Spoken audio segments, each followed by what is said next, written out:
Hello, beautiful people. Welcome back to another episode where we dive deep into African culture, history, and identity. Today, we are taking a friendly trip across two amazing neighbors, Tanzania and Malawi. Now, these two nations share more than just Lake Malawi, or as Tanzania call it, Lake Nyasa. They share bloodlines, language roots, traditions, and that strong African spirit of unity and hospitality. But of course, there are also some cool differences that make each country shine in its own way. So grab your tea, your kachasu, or your chai, and let's explore. Start with traditions. Both Malawians and Tanzanians value community. Life is about togetherness. In Malawi, you often hear people say Umunthu, meaning humanity and respect for others. In Tanzania, the same spirit lives through the Swahili idea of Ujamaa, familyhood and cooperation, a concept made famous by the late President Julius Nyerere. When it comes to ceremonies like weddings or funerals, both nations celebrate and mourn as a community. There's always singing, drumming, and storytelling. But here's the difference. Tanzanians tend to be more influenced by coastal traditions, especially along the Indian Ocean, where Swahili culture mixes with Arab and Persian heritage.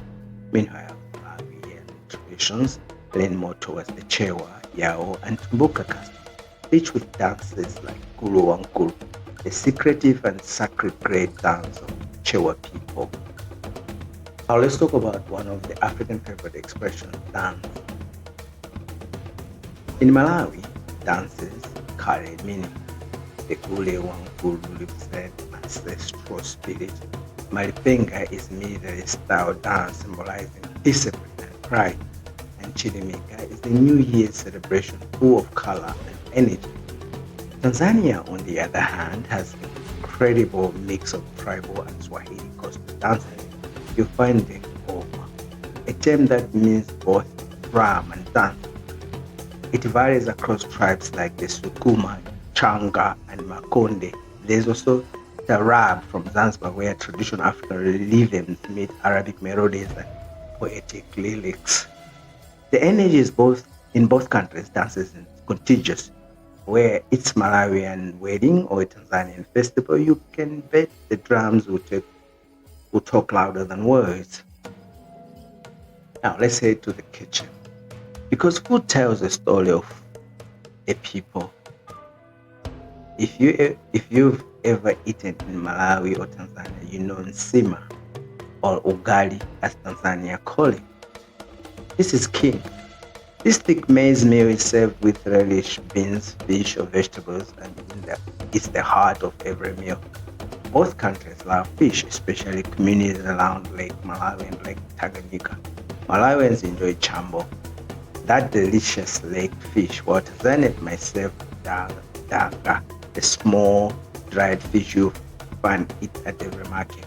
Here's where things get slightly different. Tanzanian's cuisine, especially around the coast, includes spices from Arab and Indian influences.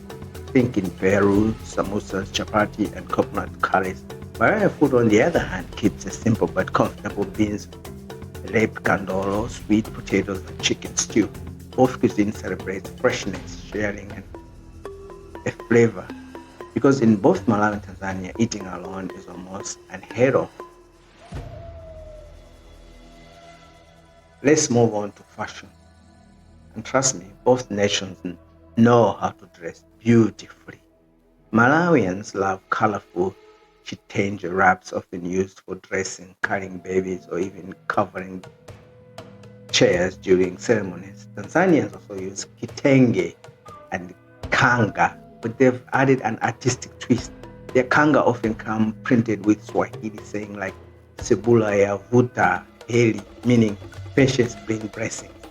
You will notice Tanzanian mix tradition with modern, especially in cities like Dar es Salaam and Arusha, while Malawian dresses, especially in rural areas, still carries a proud traditional feel. But both people dress with purpose to respect culture and color, because clothes actually close like language tell a story. Now, when it comes to attitude and lifestyle, both countries are warm, welcoming, and deeply respectful. Malawians are often called the warm heart of Africa, and honestly, that's not just a slogan, it's a way of life. Tanzanians are equally friendly, but their Swahili identity gives them a strong sense of pride and unity. That famous saying, Uhuru na Umoja, freedom and unity, really defines their national spirit. Tanzanians tend to be a bit more open and expressive, especially in urban areas where Swahili culture dominates. Malawians, meanwhile, are often humble and reserved, showing politeness in speech and behavior. But both nations share one heartbeat, peace. Despite different tribes and language, both in Tanzania and Malawi have remained among Africa's most stable and peaceful countries. So there you have it. Tanzania and Malawi, two neighbors connected by history, love, and lake. Different in flavors, songs, and style, but united by spirit, warmth, and humanity. It's a reminder that African borders may divide us on paper, but our hearts, our drums, and our stories are deeply connected. If you enjoyed this cultural journey, don't forget to like, share, and subscribe for more content that celebrates African unity, identity, and pride. Until next time, stay proud, stay African, and stay